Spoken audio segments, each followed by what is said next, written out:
Estoy muy feliz de estar aquí con ustedes. Quiero darles la bienvenida a todos los que están en este lugar y también a quienes nos estén viendo por las redes sociales, por YouTube, por Facebook y nada más.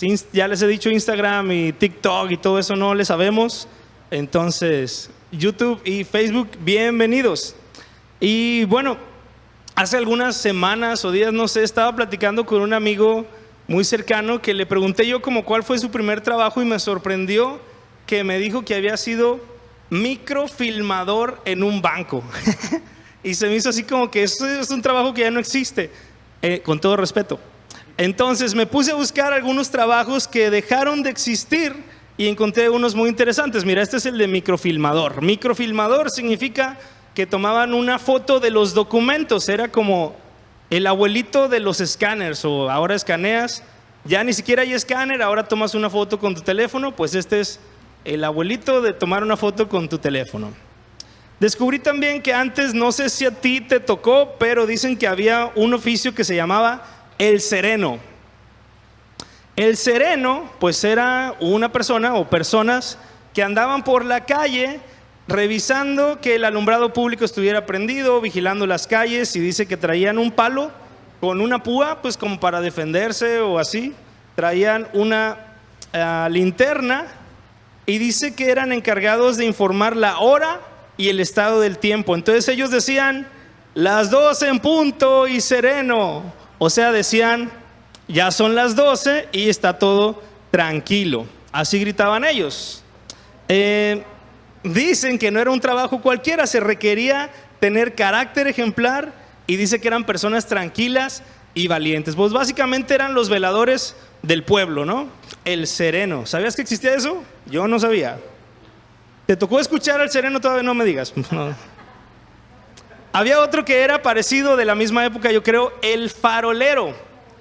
El farolero, pues era el encargado de ir por todos los faroles de la ciudad o del pueblo, prendiendo pues los faroles. O sea, antes no había electricidad. Las lámparas que había en la calle pues eran, no sé, de aceite o de queroseno, alguna cosa de esas, de petróleo. Entonces el farolero pues iba ahí prendiendo cada una de las lámparas o faroles y asegurándose de que estuvieran en buen estado. Fíjate, había uno que era ahuyentador de moscas. Este es más antiguo. Se dice que el faraón Pepi II, así se llamaba, yo creo que así le decían de cariño, Pepi. A este faraón se le ocurrió siempre ir acompañado de varios esclavos que cubrían de miel, porque en Egipto pues me imagino que había muchas moscas. Entonces él decía, pónganme varios esclavos alrededor. Bueno, realmente no era un trabajo, pero era un esclavo. Le ponían miel y entonces todas las moscas volaban a pararse alrededor a los esclavos y dejaban en paz al faraón. Ese era, pues no un trabajo, pero algo que, un oficio. Quién sabe qué tan cierto sea, pero bueno, la verdad es que en este mundo hay cosas, muchas cosas, que dejan de ser relevantes conforme pasa el tiempo. Y tú podrías pensar en muchos otros ejemplos de modas, de aparatos que ya no se usan, de oficios que ya no existen, pero la palabra de Dios no pasa de moda, permanece relevante por cientos y miles de años, y aún hoy podemos leerla, y lo que se escribió hace miles de años sigue siendo real, sigue siendo válido y sigue siendo útil para nosotros hoy mismo. Por eso el título de hoy, aunque no va a aparecer en tu pantalla, es Las profecías son para ti. Y no va a aparecer porque estamos estudiando el libro de Joel. Eso es lo que va a aparecer ahí en tu pantalla, el libro de Joel. Hoy vamos a estudiar todo este libro, algunos pedazos. Y recuerda pues que la semana pasada comenzamos con nuestra nueva serie que se llama Los profetas menores. Y durante este estudio en el libro de Joel, quiero repetirte el título porque no apareció ahí: Las profecías son para ti. Y vamos a estudiar el libro de Joel. Y conforme estudiamos vamos a aprender o ver tres cosas que podemos aprender de las profecías de Joel. Si estás tomando nota, escríbelo porque es mejor. Escuché esta frase y me pareció bien interesante. Dicen que el lápiz más pequeño es más grande que la memoria más grande. Es un trabalenguas, yo sé que medítalo en tu casa, ahorita no. 3 cosas que podemos aprender de las profecías de Joel. Entonces, obviamente vamos a estar estudiando el libro de Joel y vamos a comenzar con el capítulo 1. Y si tienes tu Biblia, te pido que la abras conmigo, que busques ahí rápidamente el libro de Joel. Son solamente 3 capítulos, entonces a lo mejor vas a batallar para encontrarlo o no sé. Pero vamos a leer de los versículos 1 al 4. Joel 1, del 1 al 4 dice así: Palabra de Jehová que vino a Joel, hijo de Petuel. Oíd esto, ancianos, y escuchad, todos los moradores de la tierra. ¿Ha acontecido esto en vuestros días o en los días de vuestros padres? De esto contaréis a vuestros hijos, y vuestros hijos a sus hijos, y sus hijos a la otra generación. Lo que quedó de la oruga comió el saltón, y lo que quedó del saltón comió el revoltón, y la langosta comió lo que del revoltón había quedado. Vamos a orar y luego continuamos. Señor Jesús, queremos estudiar tu palabra, Señor, aprender hoy de ella, pero no queremos hacerlo solamente con métodos humanos, Señor. Queremos pedir que tu Espíritu Santo sea el que nos llene, el que nos capacite para entenderla, para recibirla, Señor, con corazones abiertos, y que de verdad podamos aplicarla a nuestra vida diaria para darte a ti la gloria, Señor. Oramos en tu nombre, Jesús. Amén. Muy bien, quiero recordarte que la semana pasada comenzamos con el primer profeta menor que aparece en nuestras Biblias. Este profeta se llama Oseas. Oseas, ¿no? Era el más fresa de la Biblia. Y vimos que Dios le mandó a él casarse con una mujer infiel o con una prostituta. Y hizo esto Dios para mostrar al pueblo cómo era el amor de Dios a pesar de la infidelidad de Israel. Eso lo vimos la semana pasada. Y el día de hoy pues vamos a continuar con el segundo de los profetas menores que se encuentran en tu Biblia, y ese es Joel. Y en lo que acabamos de leer hay varias cosas que notar. Pero antes de seguir con lo que quiero explicarte, vamos, como la semana pasada, a ver un video que nos va a resumir todo el libro, y luego vamos a sacar algunas cosas importantes de todos estos 3 capítulos. Entonces vamos a ver eso y luego continuamos.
Él comienza anunciando un desastre reciente, Una plaga de langostas ha devastado Israel.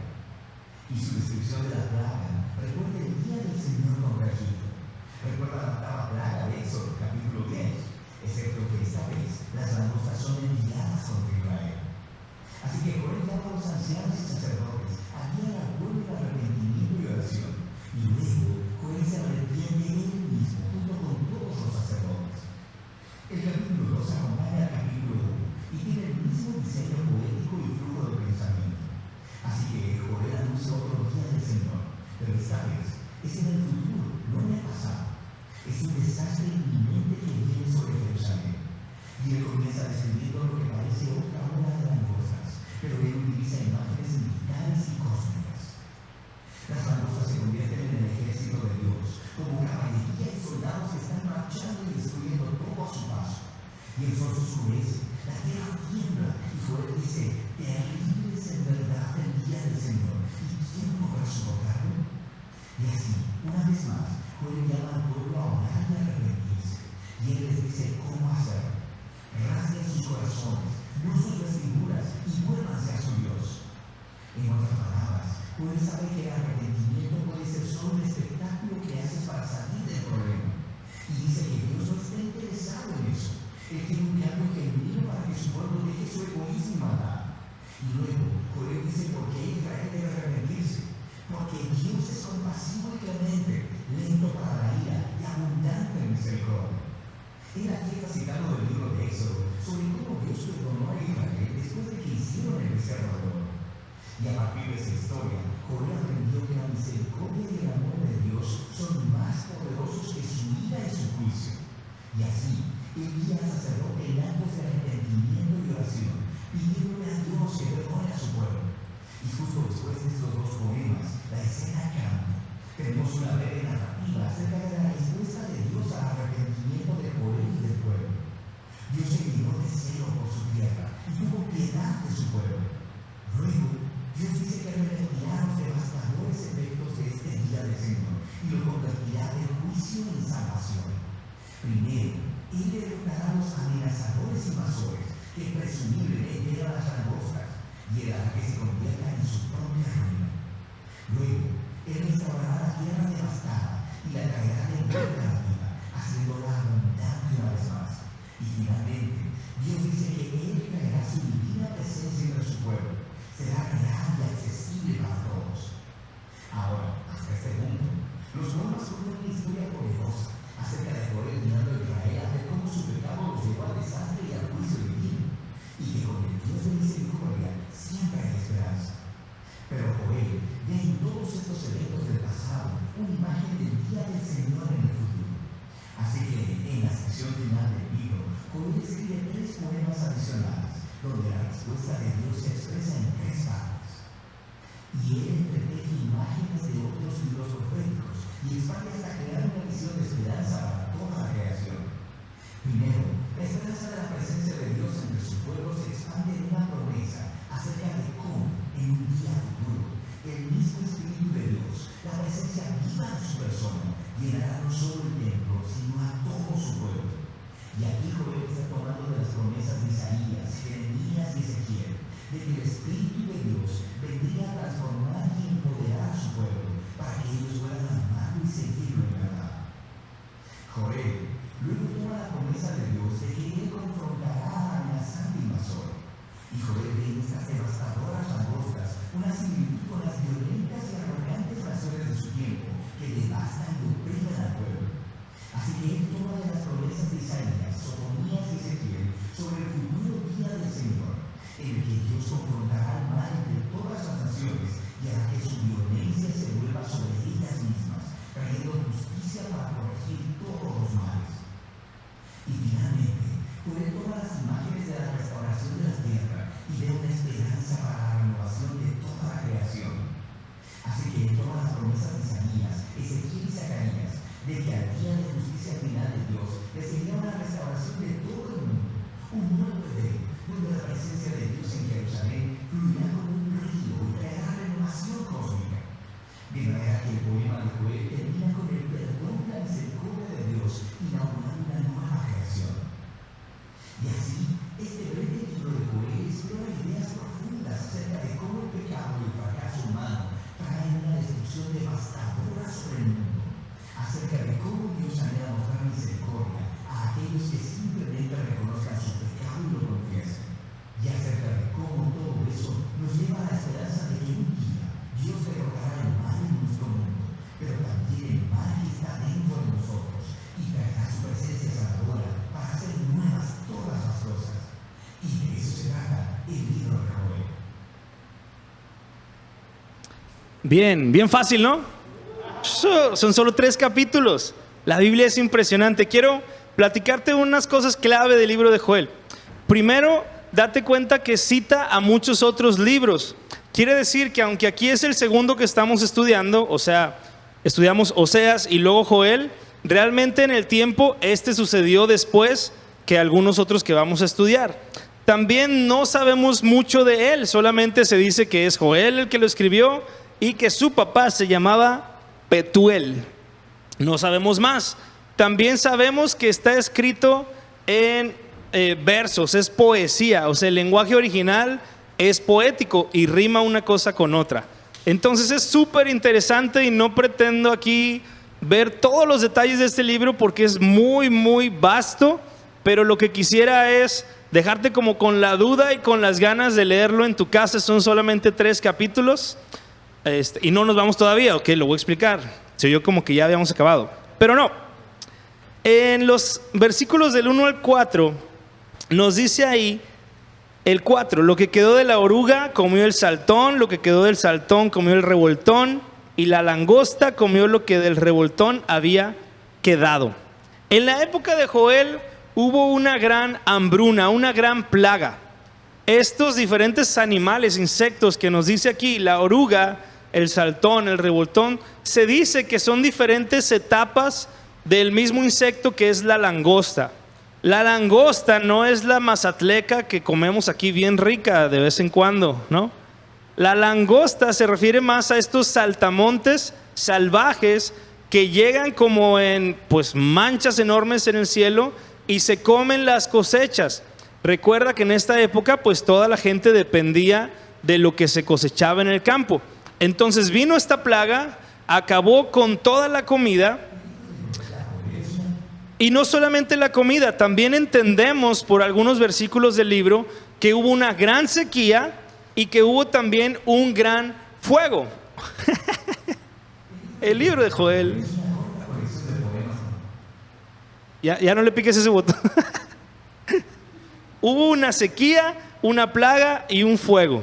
Entonces la situación obviamente era muy grave y desesperante. No había comida. ¿Escuchaste eso? No había comida.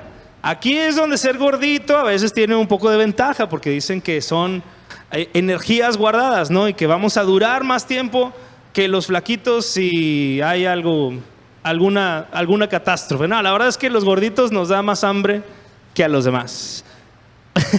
Amén.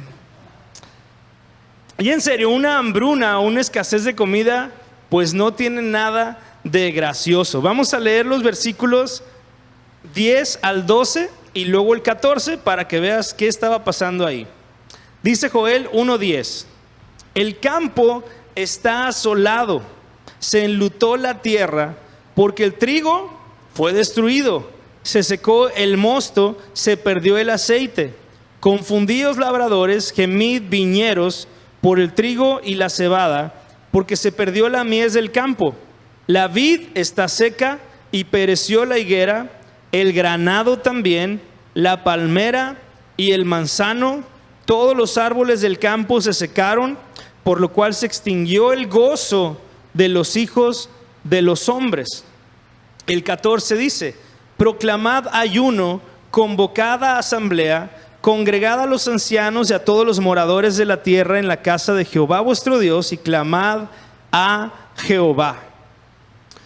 Si lo tradujéramos a mazatleco diríamos: se acabó el pescado, ni un pescado sale.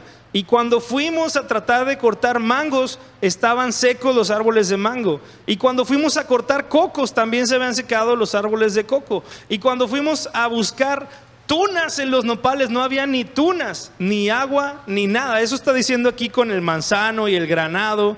Aquí no tenemos esos árboles, pero tenemos otros. La cuestión era tan grave que dice ahí que el gozo se extinguió en los hijos de los hombres. O sea, a todos los seres humanos se les extinguió el gozo. Y cuando leemos las profecías en la Biblia, es interesante porque tienen muchos lados con los cuales podemos verlas. Esta profecía fue para ese día en el cual estaba viviendo Joel, pero también es para hoy. Hoy estamos pasando, ya no tanto, pero por una pandemia que ha quitado el gozo de mucha gente y que nos ha causado estragos. Y también esta profecía, vamos a llegar al punto en el que nos habla del fin de los tiempos. O sea, Dios es tan increíble y Él está tan fuera del tiempo que cuando Él habla, su palabra es para ayer, es para hoy y es para mañana, y es tan válida como lo fue para Joel, para nosotros, y lo seguirá siendo años después. En el mundo el día de hoy también hay plagas que nos están devastando y nos están oprimiendo, y no solamente el COVID, pero es una de las, obviamente, de las más graves que hay ahora. Se dice que el COVID ha dejado solamente en México 244,000 huérfanos. 244,000 huérfanos solo en México. México es el tercer país con más huérfanos de todo el mundo, solamente después de la India y no me acuerdo cuál otro. Pero es una grave tragedia que estamos pasando. Está devastando nuestro país, está oprimiendo a las familias en México. También tenemos plagas como la impureza sexual, que es una plaga en la música. Hay canciones que son impuras sexualmente hablando, hay videos en internet, hay películas por todos lados, hay anuncios. O sea, tú puedes encontrar impureza sexual a donde quiera que vayas. En el Oxxo puedes encontrar una revista, en un montón de lugares. Entonces es como una plaga que está carcomiendo nuestra mente, nuestros corazones. No digamos el alcohol y las drogas, que son también una plaga que está dañando a los seres humanos actualmente. También la tristeza, no solamente los vicios y los pecados, hay tristeza, hay depresión, que es como una plaga en la vida de las personas. Y nosotros como Joel, como cristianos, estamos expuestos a las mismas situaciones. No leemos ahí que Joel estaba como apartado de todo eso. O sea, él era parte de todo lo que estaba sucediendo, y así nosotros hoy también somos parte de todo esto que está pasando. Pero el versículo 14 dice: proclamen ayuno, junten a los ancianos y a todos los moradores de la tierra y clamen al Señor. Aún en los peores momentos, la solución de esa época, de hoy y del futuro sigue siendo la misma. Busquemos a Dios en ayuno y oración. Esto nos lleva a lo primero que podemos aprender de las profecías de Joel. Lo primero que podemos aprender es: busca a Dios sin importar las circunstancias. Busca a Dios sin importar las circunstancias.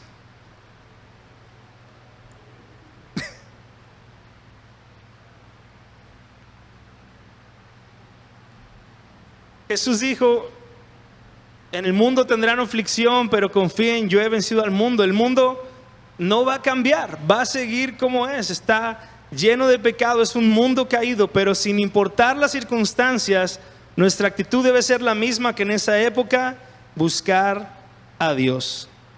Y yo sé que cuando, no te lo digo esto a la ligera, porque yo sé que cuando estás pasando por un problema, por una necesidad, por una urgencia, a veces lo que uno menos quiere es orar.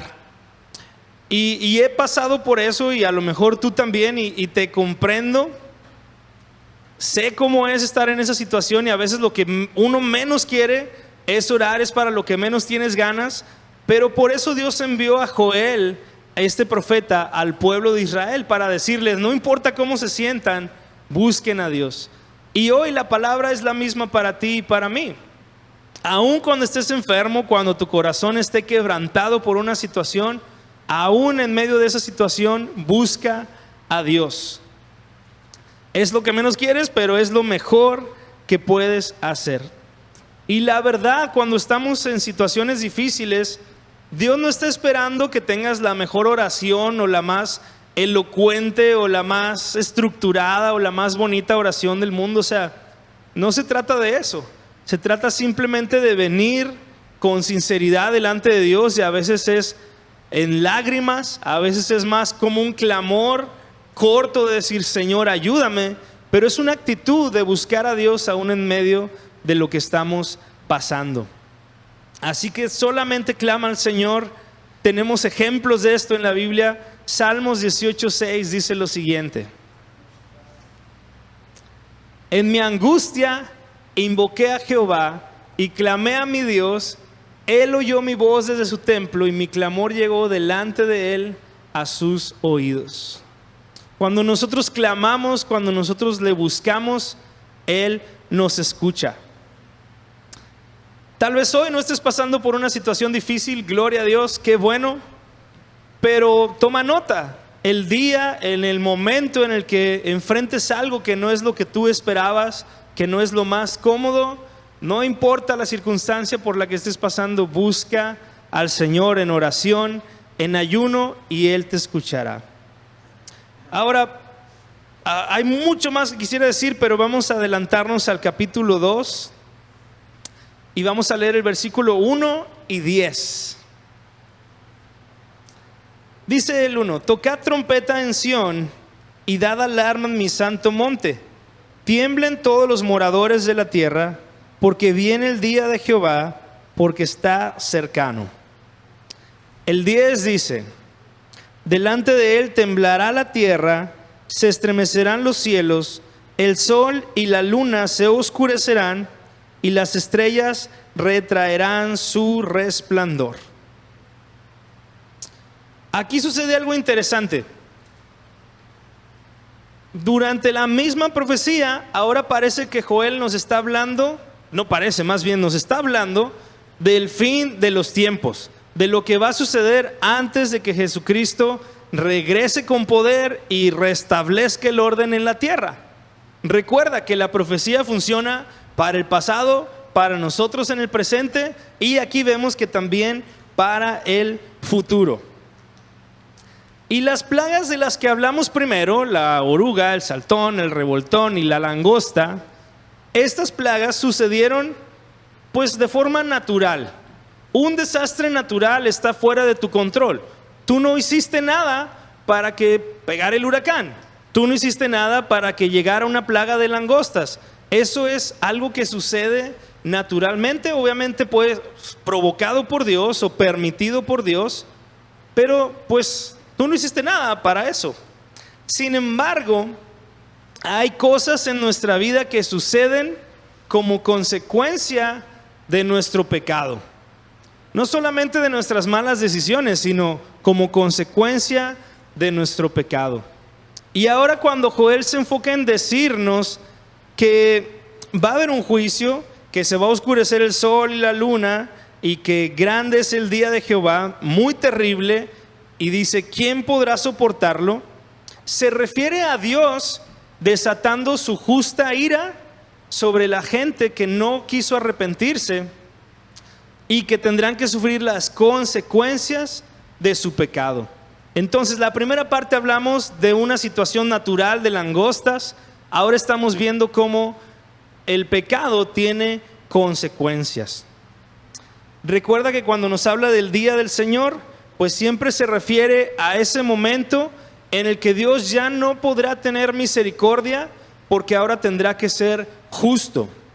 Dios en ningún momento es malo, solamente va a llegar el punto en el que va a ejecutar su justicia, y eso pues no va a ser nada agradable. De hecho, Dios no quiere que nadie perezca, sabemos eso.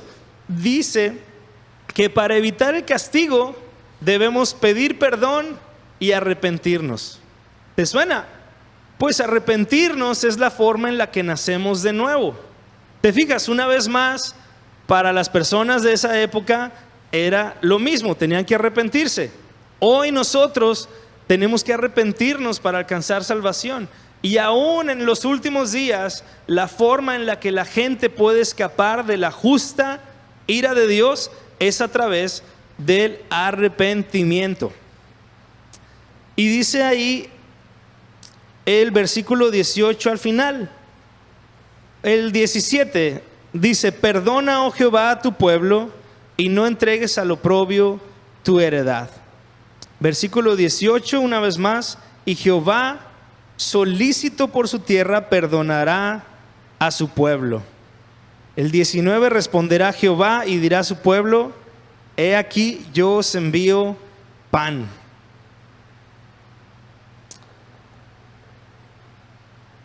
Cuando nos arrepentimos, se nos abren las puertas al perdón de Dios y a la restauración de nuestro Señor sobre nuestra vida. Hermanos, tenemos que reconocer que aunque hay cosas que no dependen de nosotros, hay muchas cosas en nuestra vida que son la consecuencia de nuestros propios pecados, de nuestras propias malas acciones. Simplemente las consecuencias. Hay problemas en tu familia que son las consecuencias de tu pecado. Esto me recuerda la historia de una mujer que se acerca con su marido y le dice: mi amor, le dice: ¿me seguirás queriendo cuando sea vieja y fea? Y el marido todo mal le dice: ya llevo años queriéndote así. Dicen que su funeral va a ser este viernes. Pagas las consecuencias de tus malas decisiones, de tu pecado. Hay problemas en nuestra vida que son la consecuencia de lo que hicimos días atrás, años atrás, meses atrás. Pero no te digo esto, ni la Biblia nos lo dice para deprimirnos, ni para condenarnos. Al contrario, la Biblia nos dice esto porque quiere nuestra restauración. La palabra de Dios nos muestra cuánto hemos pecado, no para avergonzarnos, no para destruirnos, no para exhibirnos con la gente, sino para perdonarnos y restaurarnos. Y ese proceso de perdón y arrepentimiento ese proceso de perdón y restauración comienza con arrepentimiento. Fíjate lo que dice 2 de Pedro 3:9. El Señor no retarda su promesa, según algunos la tienen por tardanza, sino que es paciente para con nosotros, no queriendo que ninguno perezca, sino que todos procedan al arrepentimiento. La misericordia de Dios es y será siempre mayor que tu pecado si te arrepientes. Si reconoces que has fallado, vienes delante de Dios, Él te perdona y Él te restaura. Y todo eso lo encontramos en este libro, aunque no lo podemos ver a detalle. Lo segundo que podemos aprender de las profecías de Joel es esto: Dios perdona y restaura a quien se arrepiente de verdad. ¿Qué podemos aprender de las profecías de Joel? Número 2, Dios perdona y restaura a quien se arrepiente de verdad.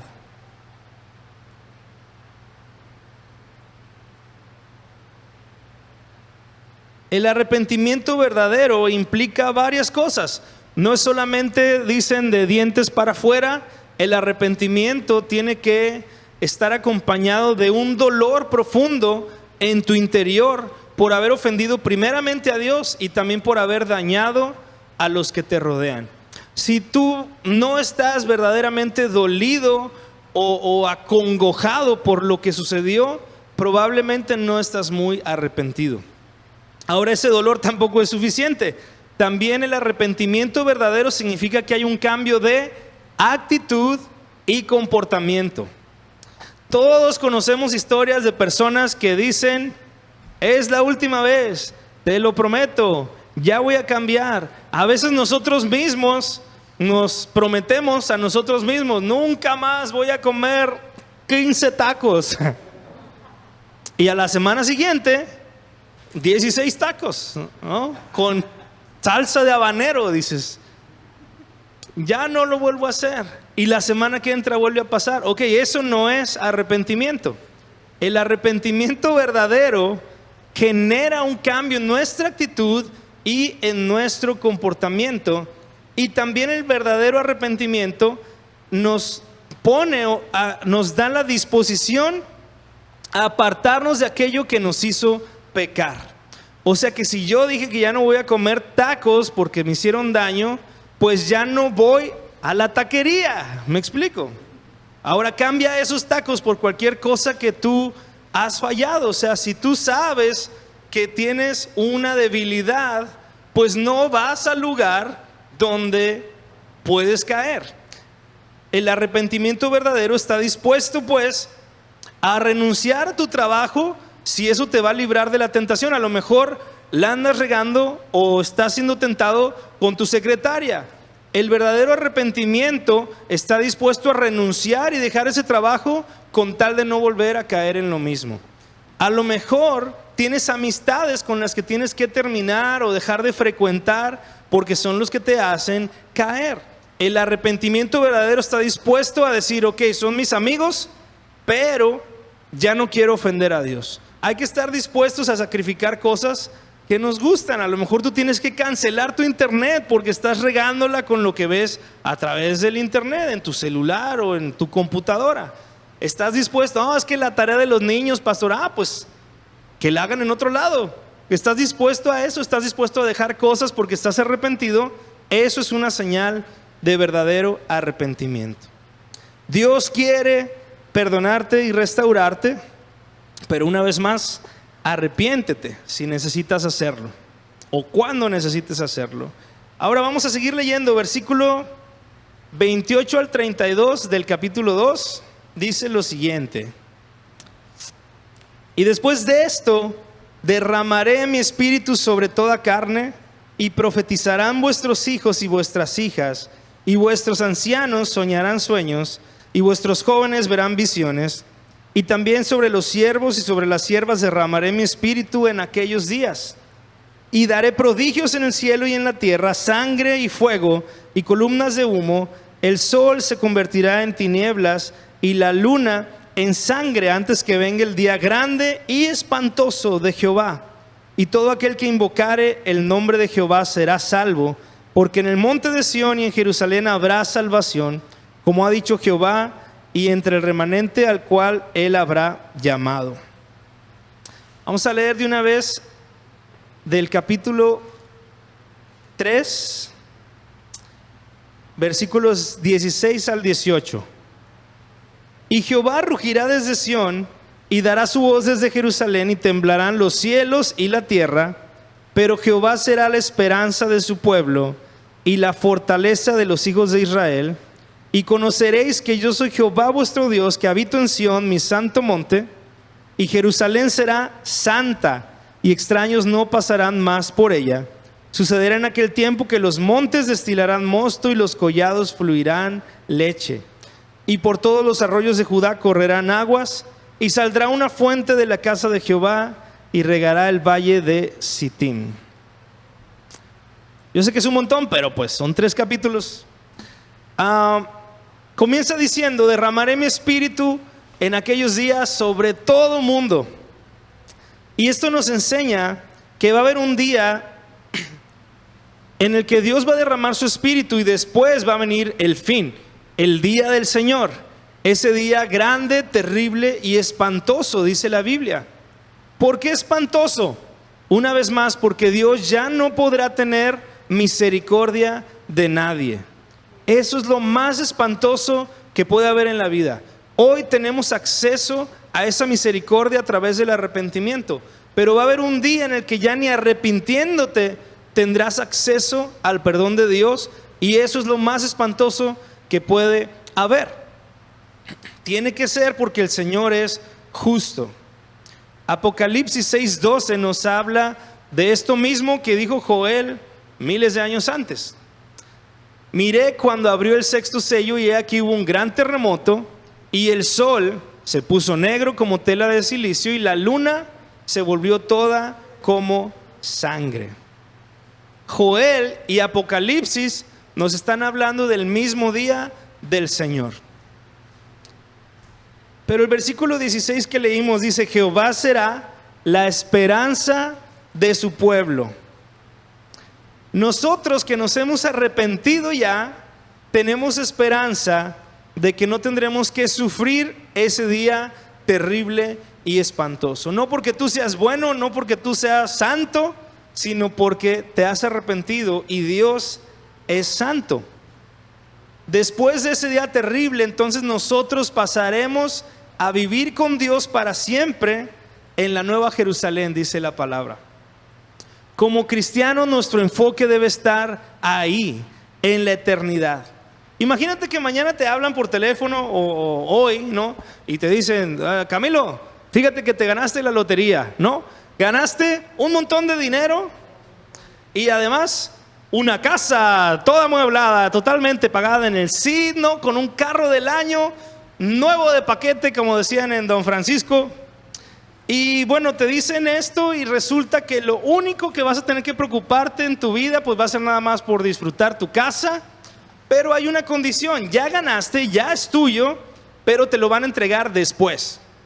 Y no te dicen cuándo.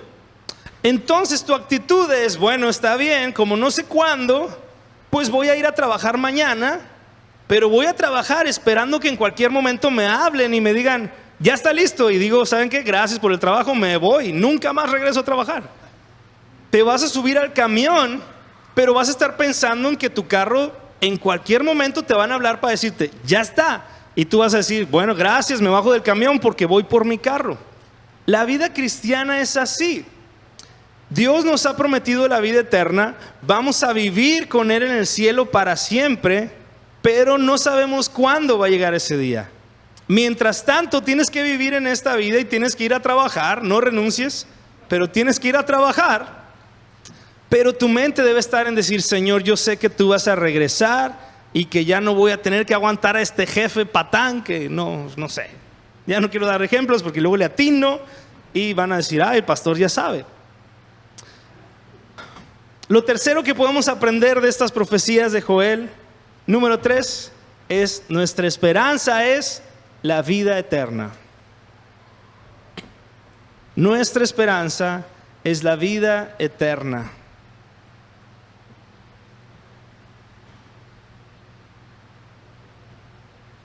O sea, si me enfermo, pero cuando estoy enfermo me duele todo por el COVID y estoy ahí a punto de fallecer o desfallecer, yo digo: Señor, algún día vas a regresar y entonces tendré un cuerpo glorificado y no voy a tener más dolor, no me va a doler la cintura o las rodillas o lo que sea que te duela.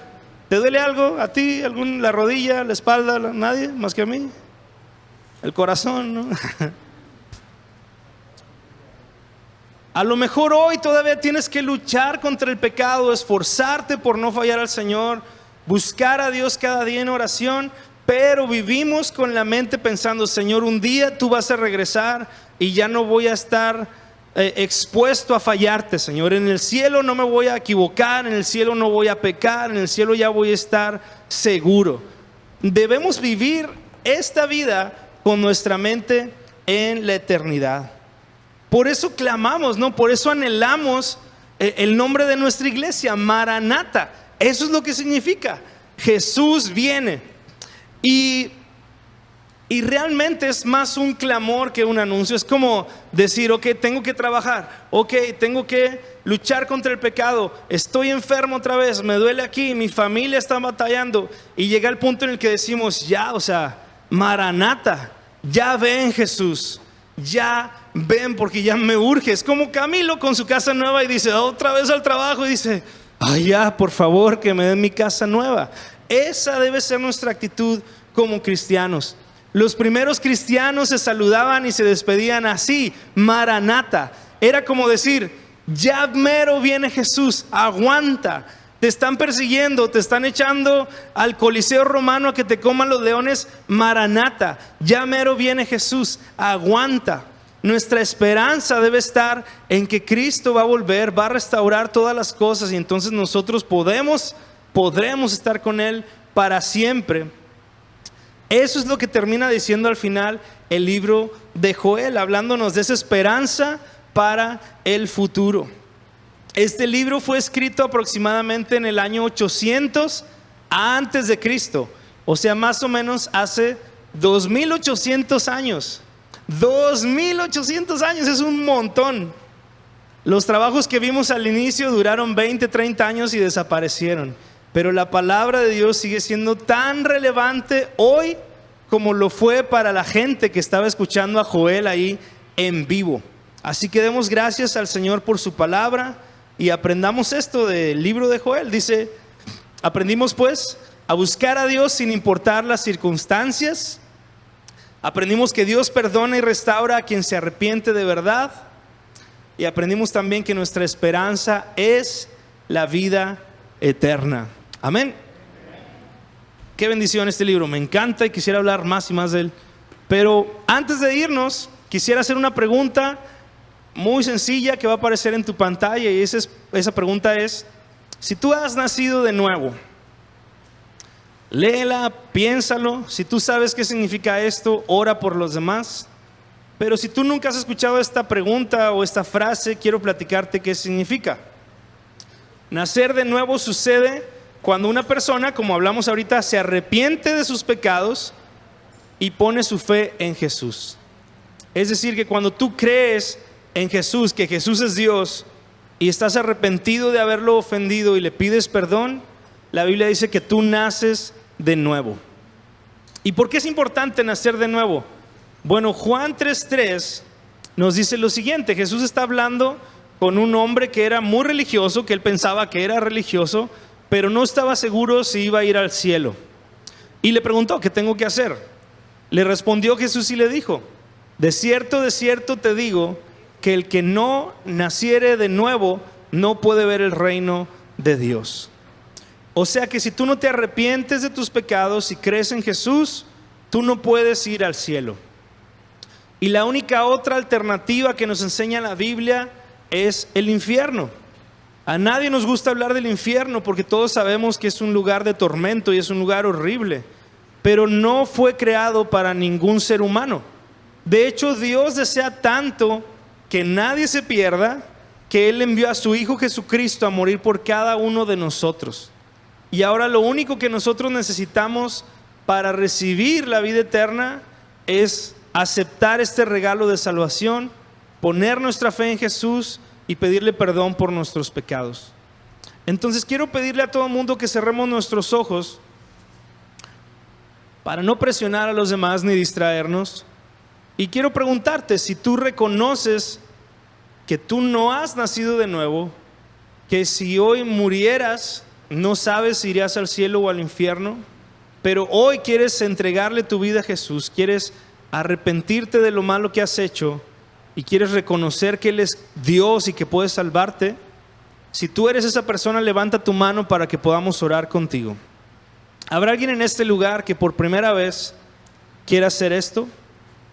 Que nunca antes lo hayas hecho, pero hoy quieres entregarle tu vida a Jesucristo. Levanta tu mano en alto para que podamos orar contigo. ¿Habrá alguien?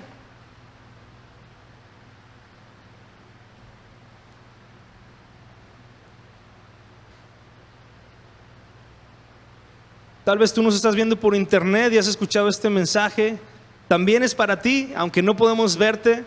Si tú quieres hacer esta oración, si tú quieres entregar tu vida a Jesús, por favor, envía un mensaje a través de la red social por la que nos estés viendo o a este número de WhatsApp que va a aparecer en tu pantalla. Nos encantaría conocerte y nos encantaría guiarte en esta nueva etapa de tu vida. Iglesia, ¿por qué no nos ponemos de pie?